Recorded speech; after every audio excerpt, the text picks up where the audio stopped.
In this video, we're going to begin shifting our supply and demand curves. So in this video, we're going to focus on just one shock at a time. So what happens when we have one shock at a time? Now, the focus of this really is, this is the chapter on equilibrium. So what we're most interested in is what happens to equilibrium when we have one of these shocks. So we're going to, first I'm just going to put up what happens. We'll run through a couple of these and that'll be it.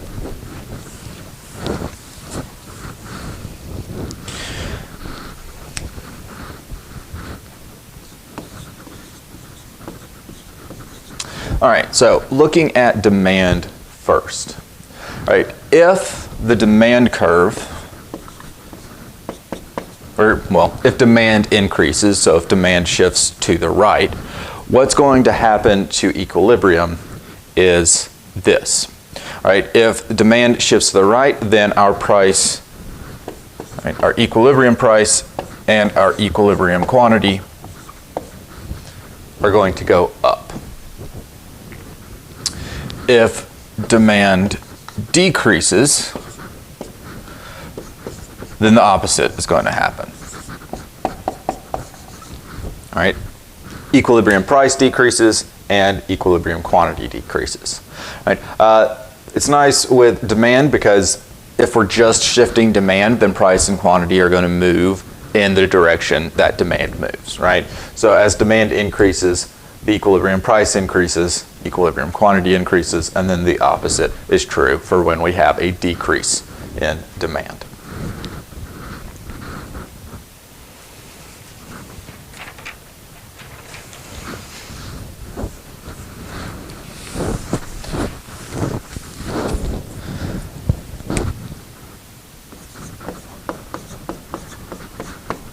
All right, supply is a little bit different, right? Because both price and quantity don't move in the same direction with changes in supply.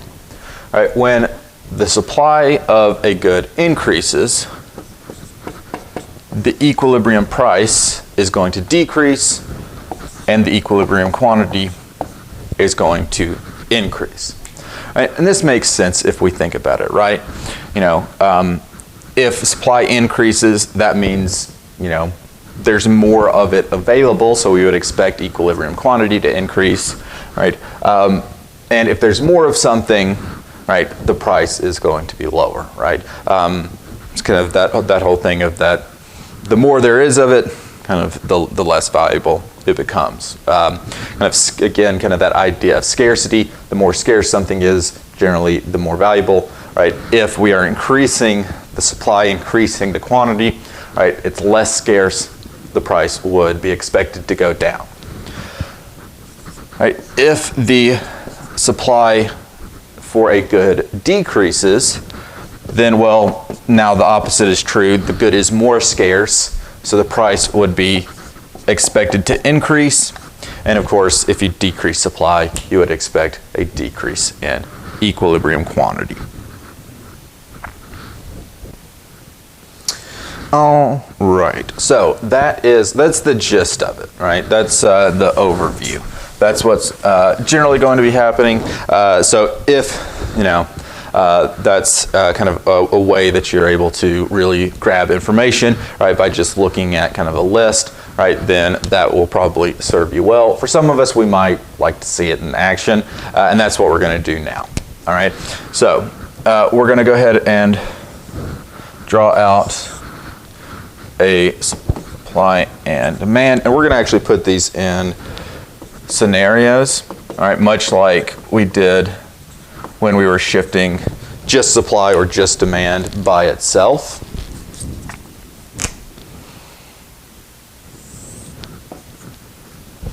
All right, so when we're doing this, just like when we were shifting supply and demand, we need to make sure that we mark our label our curves. All right, make sure we mark which ones are the starting ones. Even if we're only shifting one of the curves, it's a good idea to just go ahead and write, kind of mark all of them. Similarly, we want to do that with our equilibrium price and equilibrium quantity as well. All right, so we want to, so here I use a subscript 0, right? So it's supply not, demand not, and then our equilibrium price, equilibrium quantity not. All right, if you use 1 as your initial one, that's fine. Again, don't really care how you notate which ones were the first ones. You just need to notate it somehow. All right, so now we are going to, so here, all right, this is the, and I probably won't write down all of these because they're, well, that was Alexa talking. I don't know why she's doing that, but I don't know if that y'all even picked that up. All right, so we're going to be looking at comic books. That's the market that we are looking at. And we're going to say that our shock is that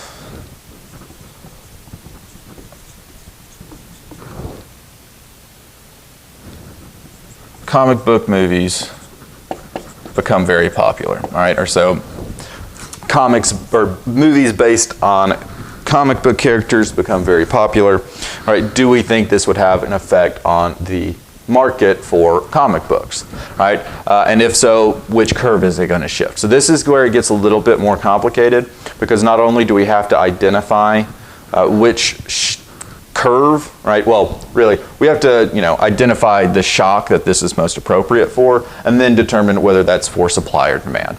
It should be relatively easy because they really only have one thing that overlaps, and only in name, right? But how it's actually occurring is different. All right, but for this one, I would say this is probably going to affect demand, right, rather than supply. Right? It's hard to see why the popularity, something becoming more popular, would affect, a firm's ability to make something, right? That's not going to increase or decrease the cost of production. Right? What it will do, right, is cause an increase or a positive change in tastes and preferences, right? That's one of our demand shifters. And if we have a positive change to tastes and preferences, we would expect to see an increase in demand. All right, so comic book movies about comic book characters become more popular, right? Maybe some people want to go and read those comic books, right? And so the demand for comics increases, right? We shift our curve to the right, right? And we get a new equilibrium, right? Because now we have a new equilibrium where our new demand and old supply intersected. All right, and just like what we wrote on the board a few moments ago, we see that the equilibrium price increases, right? Goes from P star naught up to P star 1. And the same is true for our equilibrium quantity, right? We're going from Q star naught to Q star 1, right? And so our equilibrium quantity increases as well. All right, and so really what this would, so this would be kind of a complete look at this, all right? So I want to briefly, now that we've actually got this all on the board, want to briefly go back to something I said in a previous video, all right? And what we're doing with these models is we're looking at kind of a snapshot, and we're going to say, let's assume that we are at an equilibrium, right? What is going to happen if one thing changes, right? And that one thing is our shock, right? At least for now, right? At least for now, it's just one thing, right? But we're really wanting to just say, okay, we're at an equilibrium, one thing changes, right? And the only thing that's changing in our model is the shock, right? So some students have a tendency to kind of overthink things and want to go a couple steps beyond what we're looking at, right? So for instance, and I want to be very clear, this is not correct, right? This is not what you want to do. Right, but some students might look at this and say, all right, comic book movies become popular, right? Maybe they say, well, that increased demand, right? And then they say, well, because demand increased and the price increased, supply would increase as well because producers want to take advantage of that higher price, right? That is not correct. One, we just want to stop at where it's incorrect for multiple reasons. One, we want to just stop after we do what that one shock says, right? Comic book movies become popular. What's the direct effect of that, right? Tastes and preferences increase, demand increases, right? That's where we stop, and then we report the differences, right? But also, remember that an increase in the price of a good does not change supply or demand, right? So just because one of these curves shifts and that changes the equilibrium price, right, that does not mean that the other curve is going to shift, right? In fact, we kind of said it over and over again. The price of a good, a change in the price of comic books is not going to change demand, nor is it going to change supply, all right? This is actually where we see a change in quantity supplied, right? Because demand has changed, so that's kind of the thing that's changing price, and that's why we're seeing a change in quantity supplied. All right, but I just wanted to point those things out. All right, so again, the focus on here is to see those differences in equilibrium, right? The equilibrium price and equilibrium quantity, right? But I like to usually throw in those shifters as well. All right, so here's our next one. Let's switch it up a little bit. Let's go with one for supply. All right, let's say, these are all for comic books. All right, so we've got our comic books, we've got our demand. All right, again, you want to make sure that we label that. And then we've got our supply, label that as well. And our equilibrium, right, our initial equilibrium. Right, then going from that initial equilibrium, all right, we're going to have a shock. All right, in this case, our shock is going to be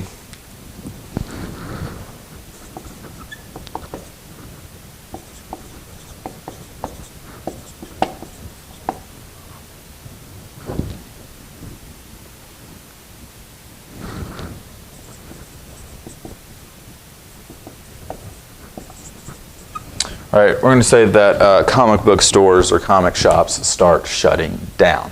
All right, for this one, we're playing a little hard and fast and a little fast and loose with the rules. All right, but would this have an effect on the supply of comic books? Right, I would say, yeah, probably. Right, if the store's not open, there's no one to sell you those comic books. Right, and so our number of sellers decreases, right? That is a shock to supply, right? And we know that when the number of sellers decreases, the supply of a good decreases, and we shift our curve to the left, right? Now that we've shifted our curve to the left, we've got a new equilibrium.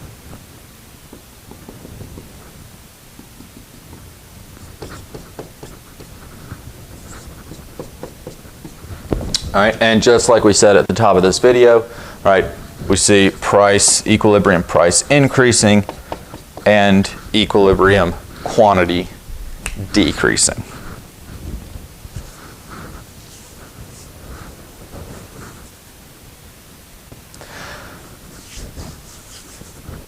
All right.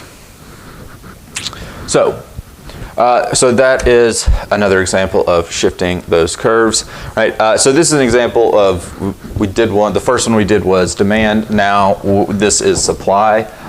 So we did an increase in demand and a decrease in supply, right? We can kind of go through the other ones probably on our own, because we're doing the exact same thing, right? If we're able to shift a demand curve by itself, we can shift a demand curve when it's in there with supply. Just remember that a single shock is only going to apply to one curve. So if you're given just one shock, don't try to change both curves. It's only going to change one. And when I'll talk about that in the next video. But again, we're just doing, right, what's the direct effect of this shock, right? And each shock is only going to affect one curve, right? And so if we only have one shock, we're only changing one curve, right? And this is where we are going to be using this information. All right, but that's it for this video. In the next video, we're going to be doing much the same thing, except we are going to be looking at what happens when we shift both supply and demand. All right, so we're no longer just shifting one or the other. All right, we're going to be shifting both in the next video. All right, I will see you then.